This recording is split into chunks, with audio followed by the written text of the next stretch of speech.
देखो बेटा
कल हमारे चैप्टर का नाम था बेटा वास्तविक संख्या। क्लियर? जितनी भी बेटा वास्तविक संख्या के ऊपर पहले जो भी संख्याएं जैसे प्राकृतिक संख्या है ना, पूर्ण संख्या, पूर्णांक संख्या है और परमेय संख्या है और अपरमेय संख्या, सारी की परिभाषा कल क्लियर करा दी है। क्लियर? अब थोड़ी सी देर और समझ लो, फिर मैं सब संख्या में लिखा दूंगा। ठीक है बेटा? वास्तविक संख्या किन्हें कहते हैं? वे संख्या है जिन्हें परमेय संख्या प्लस अपरमेय संख्या दोनों को काउंट करके लिखा जाता है। कौन सी कह रहा है? ये कह रहा है वास्तविक संख्या। वास्तविक संख्या में बेटा इंग्लिश में बोले रियल नंबर। क्या बोले? रियली, वास्तविक, वास्तव में। यहाँ में बेटा आगे को वर्ड कौन सा? Capital R. तो इन संख्या में लिखेंगे बेटा कैपिटल आर। अब सुनो, ये संख्या माइनस अनंत से और प्लस अनंत तक के बीच ही लेंगी। क्लियर? लेकिन इनमें क्या डिफरेंस बेटा? यहाँ जीरो आएगी। अब इनमें बेस संख्या भी शामिल होंगी जो 1/2 के रूप में होगी। क्लियर? यहाँ पे जैसे -1/2, यहाँ पे 1/2। ये काउंट संग में यहाँ पे कोई भी पॉइंट वाली संख्या आ गई, वे भी कौन सी काउंट होंगी? कौन सी संख्या में? वास्तविक संख्या। क्योंकि पॉइंट वाली और बट्टी वाली सभी संख्याएं परमेय होंगी ना? परमेय संख्या वास्तविक होती है क्योंकि वास्तविक संख्या परमेय और अपरमेय का योग ही तो होती है। अब देखिए जो भी संख्या हमारी अंडर रूट वाली, जैसे √2, √3, √4, ठीक है, ये दोनों तो अभाज्य संख्या है क्या? और ये कैसी है? भाज्य, क्योंकि √4 को मान कितना हुए? 2 के नीचे 1 रख देंगे, p/q, यानी कौन सी है? परमेय। क्लियर? तो ये सब संख्याएं कौन सी संख्या है बेटा? वास्तविक संख्या। क्लियर? कल बेटा ये सब संख्या कराते हैं लास्ट नंबर वास्तविक संख्या जो तुम्हारे चैप्टर में। क्लियर? या के बाद तुम्हारा बेटा 2 प्रमेय इंपॉर्टेंट। कितने प्रमेय? वास्तविक संख्याओं के लिए तुम्हारे चैप्टर में 2 प्रमेय। क्लियर? जिसमें पहली प्रमेय बेटा अंकगणित की मूलभूत प्रमेय। कौन सी? मूलभूत प्रमेय। यानी मूलभूत प्रमेय का मतलब है इंपॉर्टेंट प्रमेय जो हर जगह काम में आएगी, 6वीं क्लास से लेके और जब भी तुम आगे तक पढ़ेगी। ठीक है? एक दूसरी बेटा यूक्लिड की विभाजन की एल्गोरिथम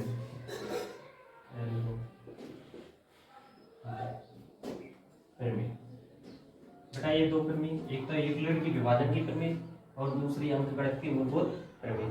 सुनो बेटा, ये दोनों पार्ट है ना इन भाज्य और अभाज्य संख्याओं के लिए, क्योंकि भाज्य और अभाज्य दोनों मतलब भाज्य है गई परमेय संख्या, अभाज्य है गई अपरमेय संख्या, तो दोनों संख्या काउंट कर लेंगे ना, तो कौन सी संख्या बन गई? वास्तविक। इसलिए चैप्टर को नाम ही का रख दिया वास्तविक संख्या, क्योंकि इनमें किनको करेंगे? भाज्य और अभाज्य संख्याओं को।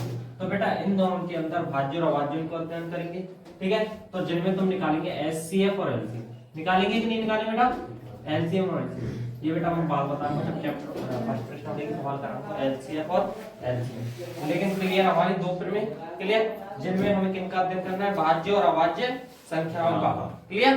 अब देखो बेटा इन चीजों में तुम यहाँ तक लिख लियो, बाकी बात अच्छा मैं थोड़ा यहाँ वाले को कथन बताऊंगा, कल बता रही हूँ यहाँ तक फिर मैं लिखूंगा। देखो अंकगणित की मूलभूत प्रमेय को हुआ है। अंकगणित का मतलब अंकगणित की संख्या की मतलब संख्या की कोई ना कोई प्रमेय, और अंकगणित कैसे बोला? जिनमें संख्याओं का अध्ययन करते हैं। तो बेटा देखो अंकगणित की प्रमेय कोई भी भाज्य संख्या, कोई भी कौन सी संख्या? भाज्य। तो इस भाज्य संख्या को लिखेंगे अभाज्य संख्याओं के गुणा के रूप में लिखेंगे बेटा। गुणा के में एक नंबर की प्रमेय भी आ सके है ना, क्वेश्चन भी आ सके इनके ऊपर। भाज्य संख्याओं को अभाज्य संख्याओं की गुणा के रूप में। अब पहले तुम्हें ये आनी चाहिए कि अभाज्य और भाज्य संख्या का ही देखें। तो भाज्य तो बनते क्या है बेटा, वे संख्या जिनमें एक और स्वयं के अलावा, एक यानी एक, स्वयं यानी 24 के अलावा अन्य किसी संख्या का भाग चला जाए तो वे कौन सी कहलाएंगी, भाज्य। भाज्य यानी भाज्य तैयारी है, भाग जा रहा हूँ, जैसे 8 को जा रहा हूँ, 3 को जा रहा हूँ, 2 को जा रहा हूँ, 12 को जा रहा हूँ, कितनी जा रही है, बहुत सारी है कि ना। तो ये कैसी संख्या है बेटा, भाज्य। कैसी है, भाज्य। यदि मैं संख्या 7 लिख दूं तो एक और स्वयं के अलावा कोई संख्या भाग जा रहा हूँ साथ में, तो ये संख्या हुए अभाज्य और ये हुए भाज्य। तो इन संख्याओं को अभाज्य संख्याओं के गुणा के रूप में लिखा जाता है। भाज्य संख्याओं को अभाज्य संख्याओं के गुणा के रूप में लिखना ही कौन सी फिर में, अंकगणित की। जैसे मैं तुम्हें अभी 12 लिखूं, चलिए अभी 12 में 2 को भाग चले जाए, 12 को चले जाए, 1 को चले जाए। एक बात ध्यान रखिए, सभी सम संख्याएं ना, सभी सम संख्या भाज्य संख्या होंगे। अगर सम अंक आ गो तो भाज्य नॉर्मली बात है, क्योंकि हम 2 को भाग तो जाएगा। सम संख्या की कंडीशन ये है कि जब पीछे सम अंक आ जाता 2 को भाग जाए, तो नॉर्मल सी बात है 12 में 2 को अंक आओ, यानी सम संख्या में हमेशा 2 को भाग जाएगा। अगर जाएगा तो यह लिख सके बेटा 2 गुणा 2 गुणा 3, क्योंकि आप वो करेंगे तो देखो गुणनखंड करेंगे तो 2 6 की 12, 2 3 अच्छा 3 निकल 3, ये 3 खंड आए कि नहीं आए। 2 गुणा 2 गुणा 3, 2 2 4 3 12। देखो बेटा 2 अभाज्य संख्या है गुणा 2 अभाज्य संख्या है गुणा 3 ये अभाज्य संख्या है, 2 और 3 दोनों अभाज्य संख्या है। बताओ भाज्य संख्या अभाज्य संख्याओं के गुणा के रूप में लिखी जा रही है ना, लिखी जा रही। तो ये बेटा अंकगणित प्रमेय, अंकगणित मूलभूत प्रमेय के अनुसार भाज्य संख्याओं को अभाज्य संख्याओं के गुणा के रूप में लिखा जाता है। ये कौन सी प्रमेय है, अंकगणित की मूलभूत। बात आ गई समझ, क्लियर। अब थोड़ी सी अगर कंफ्यूजन हो के ये नहीं निकले कि भाज्य अभाज्य, तो तुम्हें बताता हूँ बेटा, मैंने कल भी बताई 1 से 25 तक तो टोटल 9 भाज्य संख्या कितनी हुई, 9। यही काम किया जाता है 1 से 50 तक हो बेटा टोटल ये 15, कितने हुए 15। 1 से 75 तक हुए 21 और 1 से 100 तक हुए टोटल 25, कितनी हुए 25। ये कंपटीशन की क्वेश्चन है, डायरेक्ट पूछ लो 1 से 100 तक की संख्याओं में भाज्य संख्याओं को बताइए, तो कितनी आ जाएंगी 25। पता गई 1 से 25 तक तो काउंट करके निकाल रहे कंपटीशन में, डायरेक्ट भी याद रख लो, तुम वैसे भी पेन कॉपी लेके निकाल देंगे, लेकिन यार पूछ ले 1 से 100 तक की, क्योंकि 1 से 100 तक की आएगी तो टाइम लगेगा, तो टाइम वाले क्वेश्चन पूछा लो, कौन सा टाइम लगेगा, तो डायरेक्ट रख 25, कितनी है 25। तो या वाले सिस्टम में तुम ध्यान मतलब संख्या याद रखियो, या वाले में मैं तुम्हें बताऊं क्योंकि ये इनके सब क्वेश्चन तुम्हारे यहाँ पे 10वीं में। तो देखो पहली अभाज्य संख्या सुनियो, सामान्य पहली अभाज्य संख्या है 2, कौन सी है 2। अब तुम लिखेंगे तो 1 का, तो 1 ना तो भाज्य और ना ही अभाज्य, क्लियर। तो सुनो बेटा 2 3 3 में 3 और 1 के अलावा कोई बात नहीं, 5 बताओ देखते चलिए, 7 11 13 17 19 23, काउंट करो कितनी 3 5 और 9 कितनी लिखाएं, तो ये संख्या है। कुल मिला के तुम्हारी जितनी भी भाज्य संख्या होंगी भी इनकी गुणा में आ जाएंगी, इनके ऊपर तो नहीं जाएंगी क्योंकि एक बड़ी संख्या नाम है तुम्हारे, तो नॉर्मल नाम है 10वीं तक, तो इनमें आ जाएंगी ना गुणा के रूप में। तो इन संख्याओं के यदि गुणा रूप में आ जाए, ठीक है, आ जाए गुणा के रूप में, तो वो कौन सी प्रमेय, अंकगणित की मूलभूत प्रमेय। अब ऐसा है कि तुमने कभी जब क्या करो, पहले 3 को भाग देती हो 12 में, फिर 3 चौका 12, फिर 2 को 2 को देती, 3 गुणा 2 गुणा 2, ठीक है। तो बेटा ये आदती का मतलब हो जिसका मान केवल 1 हो, इनको गुणा ऐसे कर ले तो मान 1 या 12, क्लियर। इनने गुणा के रूप में तो क्रम रहे आपको कि 2 गुणा 2 गुणा 3, सबसे पहले छोटी अभाज्य संख्या लिखो फिर बड़ी। बात आ गई समझ में। एक को ध्यान रखिए स्पेशली कंपटीशन के हिसाब से कि एक ना तो भाज्य संख्या और ना ही अभाज्य संख्या, तो फिर सबसे छोटी भाज्य संख्या कौन सी है, सबसे छोटी भाज्य संख्या है बेटा 4, कौन सी 4, क्योंकि एक तो ना भाज्य ना अभाज्य, 2 और 3 कौन सी है गई अभाज्य, तो डायरेक्ट 4 आ गई, क्योंकि 4 में 1 को भाग जाएगा, 4 को भाग जाएगा, कौन को जाएगा 2 को, बताओ 3 और 2 4 अपना जाएगा, तो कौन सी है गई भाज्य, कौन सी है बेटा भाज्य। तो ये अंकगणित की मूलभूत समझ गई कि किसी भी भाज्य संख्या को उसके अभाज्य गुणनखंडों के गुणा के रूप में लिखा जाता है। ये तुम्हारे फिर में क्लियर। यहाँ पे बेटा बहुत सारे क्वेश्चन है, अब तुम जैसे करेंगे कैसे लिखेंगे, जैसे मान लो तुम्हारे पास आएगा 24 के इसको अभाज्य संख्या गुणा के रूप में लिखो, तो तुम क्या करेंगे तो गुणनखंड विधि से कौन सी विधि यूज करेंगे बेटा? गुणनखंड विधि। गुणनखंड विधि का गुणनखंड गुणा के रूप में खंड करो का क्या लाभ है? गुणनखंड। सबसे पहला भाग कितने को देंगे? 2 को।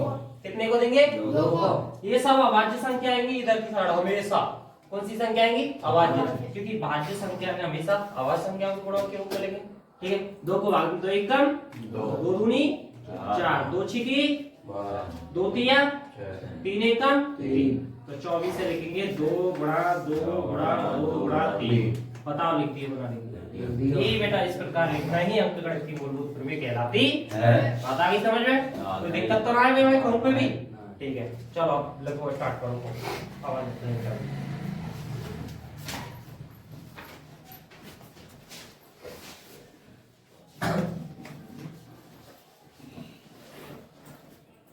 देखो बेटा पहली संख्या संख्याओं के प्रकार।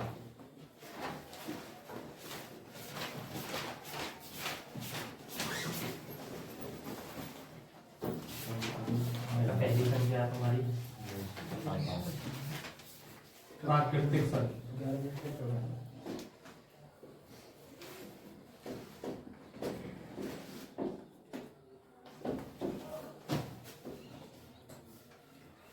नेचुरल नंबर वे संख्याएं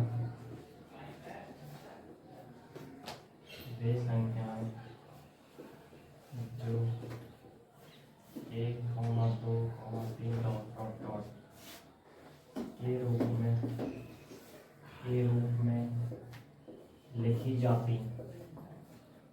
रूप में लिखी जाती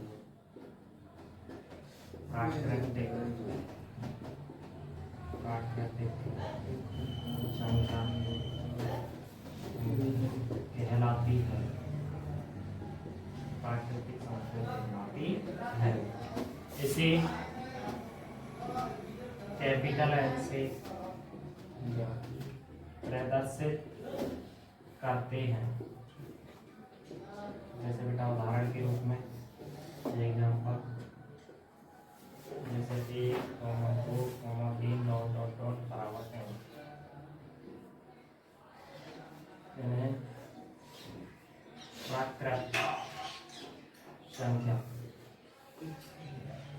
प्राकृतिक संख्या एन भी माना जाता है। ये बेटा तुम्हारी पहली संख्या कंप्लीट है। कौन सी? प्राकृतिक संख्या। अब दूसरी संख्या लिखेंगे बेटा पूर्ण संख्या होल नंबर। वे संख्याएं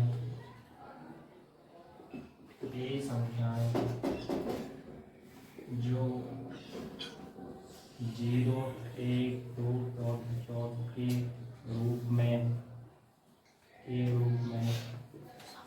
लिखी जाती है।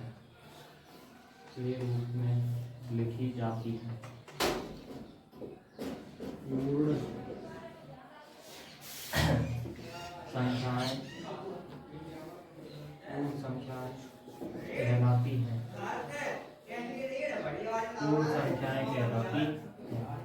इन्हें कैपिटल डब्ल्यू से प्रदर्शित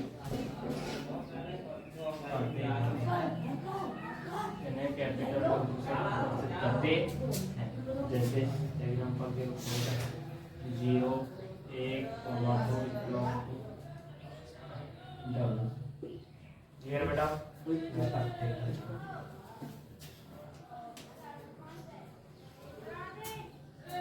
बेटा ऊपर की उतार ले, बता दिए उतार ले ऊपर की। चलो बेटा वो कैसे छोड़ दिया। अगली कौन सी आएगी बेटा? तीसरे नंबर की पूर्णांक। कौन सी है बेटा? पूर्णांक। और पूर्णांक इंग्लिश में बोले बेटा इंटीजर नंबर। क्लियर? नंबर वे संख्याएं जो ऋण से धन की ओर, ऋण से धन की ओर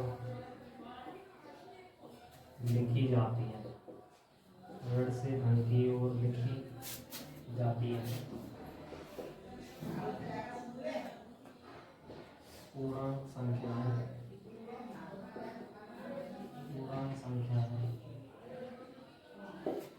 कहलाती है, पूर्णांक संख्याएं कहलाती हैं। इन्हें कैपिटल जेड से प्रदर्शित करते हैं, इन्हें कैपिटल जेड से प्रदर्शित करते हैं। जैसे बेटा minus dot dot dot, -2 -1 0 +1 +2 dot dot बराबर की कैपिटल। सेकंड बता लेते हैं नीचे के पार्ट। चलो बेटा आगे।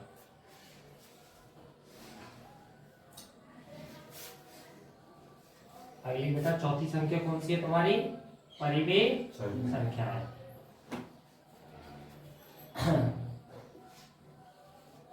परिमेय संख्या है, इसको बोलते हैं बेटा इंग्लिश में रैशनल नंबर, रैशनल नंबर। लेकिन बेटा इन्हें प्रदर्शित करें कैपिटल के होते वे संख्याएं जो P/Q के रूप में,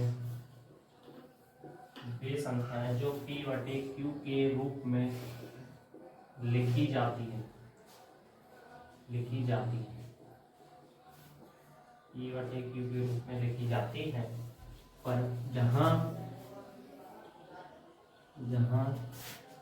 Q नॉट इक्वल 0 हो, परिमेय संख्याएं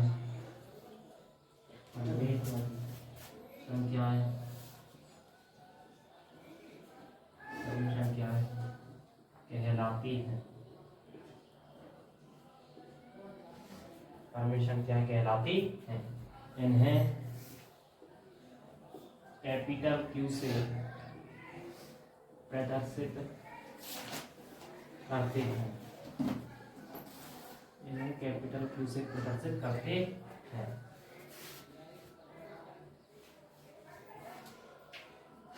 जैसे P/Q is belongs to Q,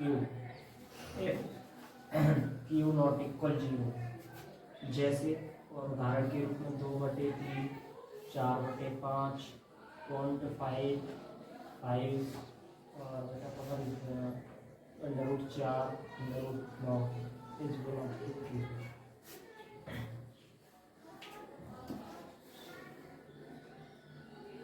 बेटा पहली वाली उतार ले तुमने, ऊपर वाली।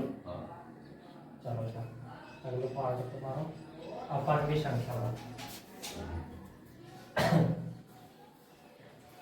अपरिमेय संख्या बेटा तुम्हारे 5 नंबर की बेटा अपरिमेय संख्या, अपरिमेय संख्या।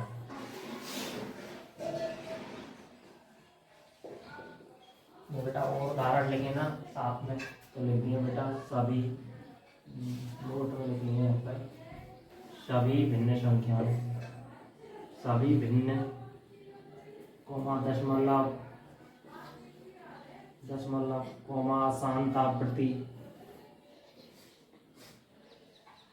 अशांतावृत्ति, ये वाली सभी संख्या बेटा परिमेय संख्या होती है। अगली बेटा अपरिमेय संख्या वे संख्याएं जिन्हें P/Q के रूप में नहीं लिख सकते,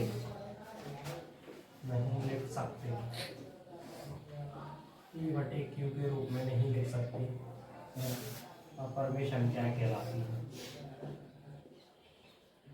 अपरिमेय संख्याएं कहलाती हैं।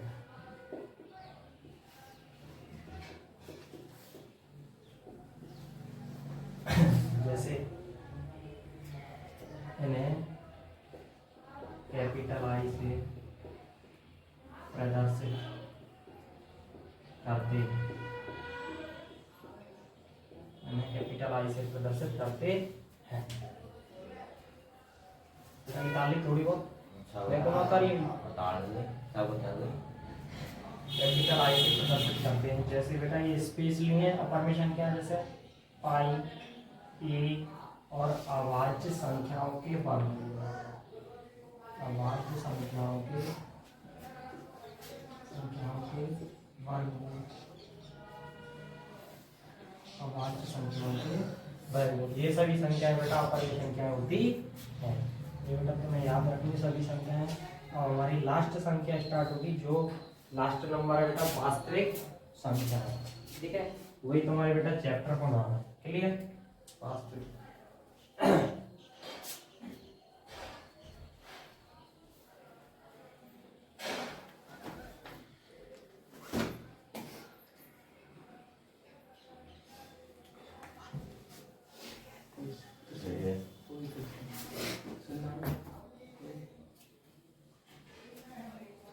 चलो बेटा नीचे वाली तार लेते हैं, क्लियर।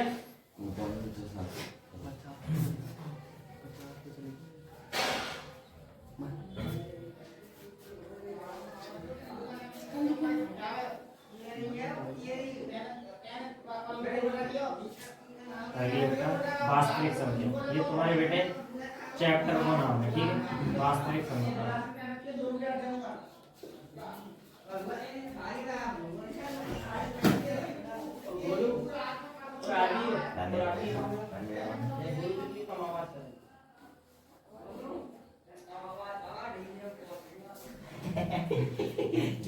बेटा वास्तविक संख्या, या तो इंग्लिश में नाम है रियल नंबर। बेटा वास्तविक संख्या क्या कहते हैं? परिमेय और अपरिमेय दोनों संख्याओं को मिलाकर कौन सी संख्या है? वास्तविक। यानी भाज्य और अभाज्य दोनों संख्या मिलकर बनेंगी बेटा वास्तविक संख्या, यानी आर। देखो बेटा वे संख्याएं जो परिमेय व अपरिमेय, वे संख्याएं जो परिमेय व अपरिमेय संख्याओं के रूप में होती हैं, संख्याओं के रूप में होती हैं, वास्तविक संख्याएं कहलाती हैं। वास्तविक संख्याएं कहलाती हैं। इन्हें कैपिटल आर से प्रदर्शित करते हैं। जैसे माइनस अनंत से प्लस अनंत इज बिलोंग्स टू आर। जैसे बेटा संख्या के रूप में लिखो तो मैंने 2/3 पॉइंट 2 √2 √3 है ना। ये सभी बेटा दशमलव संख्याएं, ये सारी संख्याएं बिलोंग्स टू आर, ठीक है। ये सब बेटा वास्तविक संख्या, क्लियर। नोट कर लो।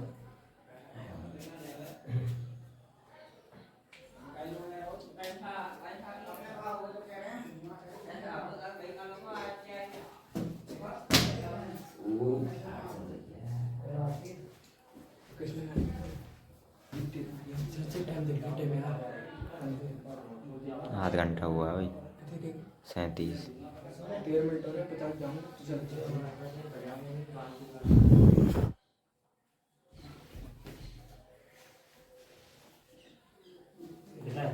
उतार ली होगा, ये दोनों संख्या तो मेरे को बोल दी, ठीक है। क्योंकि अब ये तो संख्या खत्म है, अब डायरेक्ट तुम्हारा पार्ट स्टार्ट हुआ है ना। वास्तविक संख्या तो लिखा नहीं, ये भी पार्ट तुमसे पूछ सके वास्तविक संख्याएं क्या। वे संख्याएं जो परिमेय और अपरिमेय दोनों संख्या को सम्मिलित रूप से लिखा जाता है, वे कहलाते वास्तविक संख्याएं। इन्हें बेटा स्पेशली दो संख्या याद रखो, यहाँ पे तुम्हारे नाम की है। इन्हें कैपिटल आर से प्रदर्शित करते हैं, और एक कभी कभी तुम्हें प्राकृत संख्या स्मॉल एन भी पूछे हो, है ना। स्मॉल एन से दो संख्या लाई तो वहां याद रखो, इसलिए प्राकृतिक संख्याओं को स्मॉल एन से व्यक्त करते हैं, क्योंकि मैंने प्राकृतिक संख्या में लिखा दी वो नोट में, है ना। तो एक ही संख्या है, कैपिटल आर जब भी आ जाता माइनस अनंत से प्लस अनंत। यहाँ में पॉइंट वाली, भिन्न वाली, जो भी है सारी आसान शांत सारी संख्या, ठीक है। ये तुम्हारी क्लियर है, क्लियर बेटा। चलो अब हमारी मेन जो प्रमेय है एक तो अंकगणित की मूलभूत प्रमेय और यूक्लिड की विभाजन प्रमेय, इन दोनों ने पढ़े। ये कौन सा फॉर्मूला है? बता नीचे तो सूत्र है, कॉइल से थोड़ा सी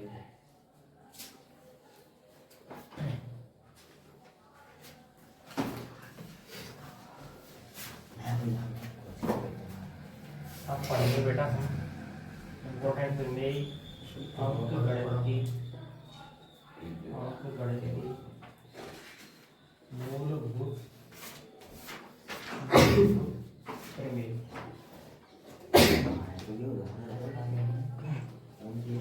बेटा ये की इंग्लिश है फंडामेंटल थ्योरम ऑफ अर्थमेटिक और मैट्रिक्स। देखो बेटा अंकगणित की मूलभूत प्रमेय क्या है? मैंने अभी बता दी बेटा, कोई भी भाज्य संख्या 6 हो कितनी भी हो, उनको अभाज्य संख्याओं के गुणा के रूप में लिखा जाता है। जैसे 6 या कैसे लिखेंगे, 2 × 3। क्लियर? यहाँ पे बेटा 2 को भाग जा सकते हो 3 को, 1 और स्वयं के अलावा, यानी 1 और स्वयं में तो सबको ही जाओगे भाई। 1 को भाग 6 में कोई भी संख्या में 1 को जाएगा और स्वयं को 6 में जाएगा। इनने छोड़ के अगर कोई तीसरी संख्या को भाग चले जाए तो भी भाज्य और नहीं जाए तो अभाज्य। अब 2 और 3 में किसी को भागना जा सकता, 2 और 3 के अलावा। क्लियर? 6 में जा सके तो 6 कैसी है, भाज्य, और ये कैसी है, अभाज्य। तो भाज्य संख्याओं को अभाज्य संख्या के गुणा के रूप में लिखा जाता है। ये क्या है बेटा अंकगणित की मूलभूत प्रमेय। चलो बेटा स्टार्ट करो। किसी भी भाज्य संख्या को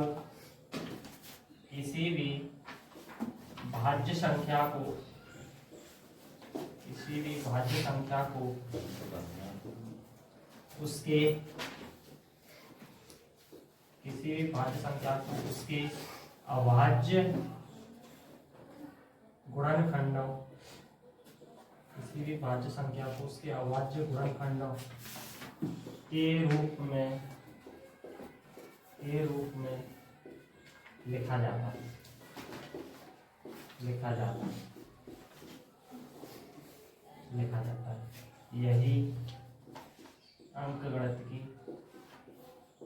यही अंकगणित की मूलभूत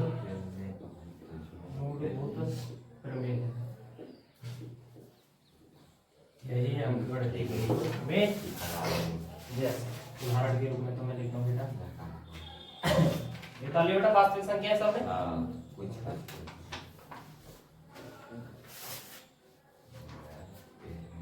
बेटा एक बार तुम सभी उतार लो, बाकी बात सवाल सबको समझाऊंगा।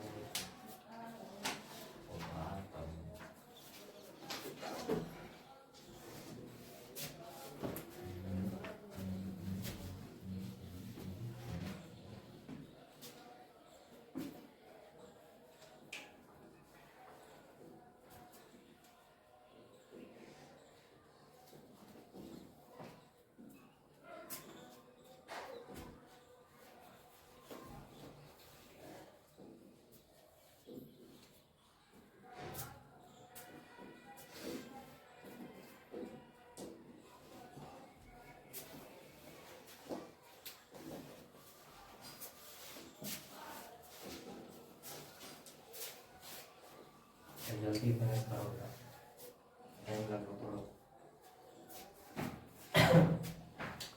अंकगणित की बेटा प्रमेय समझ में आ गई। किसी भी भाज्य संख्याओं को उसके अभाज्य संख्याओं के गुणा के रूप में लिखा जाता है। ठीक है बेटा, ये तो मैं शायद आ भी सकता है, ऐसी बता। अच्छा या बेटा या प्रमेय को दूसरा नाम दिए, जैसे मैं अन्य नाम लिखूंगा ना, अन्य नाम, एक अन्य नाम भी है जिसको बोलते हैं बेटा कलन विधि या कलन प्रमेय, कलन विधि या प्रमेय। कलन विधि या प्रमेय भी बोले जाते हैं। ठीक है, चलो बेटा एग्जांपल के रूप में कैसा करते हैं। जैसे मान लो कोई संख्या है बेटा 96, कौन सी है 96। यदि इसके गुणनखंड करने तो मेरे को एक ही विधि यूज करनी है, गुणनखंड विधि। गुणनखंड करने पड़ेंगे। तो बेटा तुम गुणनखंड कैसे करें, देखो बेटा 96 सबसे पहले बेटा 2 को देखें, यदि पीछे समांक है तो 2 को जाएगा, 2 को भाग दो 2 चौके 8 और 2 8 फिर 2 को दो 2 दूनी 4 2 चौके 8, पीछे समांक चल रहा हो तो 2 को जाते रहो, 2 1 कम 2 2 दूनी 4 2 एकम 2 छिकी 12, 2 तिया 6, 3 एकम 3। क्लियर। तो बेटा यहाँ के 96 के गुणनखंड कितने आ गए बताओ? 2 गुणा 2 गुणा 2 गुणा 2 गुणा 2 गुणा 3। बताओ बात आई सर। ये कौन से? अब बताओ ये कैसी संख्या है? भाज्य है कि नहीं? और ये सब बेटा पार्ट है तुम्हारे, ये सब गुणनखंड है कि नहीं? और 2 और 3 सभी अभाज्य संख्या है कि नहीं? अब यार सेकंड तरह ऐसे लिख सके, ये 2 कितने 5, तो 2 की घात 5 इंटू 3 की घात 1। ये क्या है वो बेटा? यहाँ को अभाज्य गुणनखंड क्या है वो? अभाज्य। और ये क्या है वो बेटा? यहाँ की भाज्य संख्या। ये बात समझ में आ गई? चलो बेटा याद कर लो।